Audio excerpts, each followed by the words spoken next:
Racing just is started. We observe Bay break quickly at the start. Jolly Cash in the middle. Don Vito, Balubaran's Fried Sun and Wind, while Hakuna Matata is the early trailer by about 8 lengths of the leader. And going along for the first turn, we observe Bay by about 3 lengths, and in second is Jolly Cash.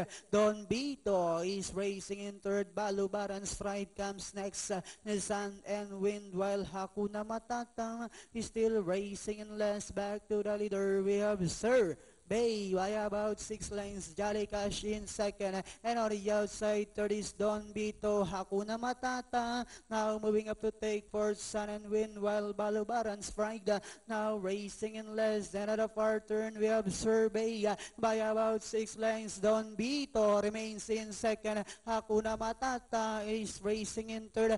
Jolly Cash, Sun and Wind, while Balubaran's Pride is still racing in less. And as they swing for home, we have Survey by about 8 lengths, moving up to take second. Hakuna Matata. Don Vito is down on the inside third. Last 100 meters, we have Survey followed by Hakuna Matata, Don Vito, and finally it's going to be Survey.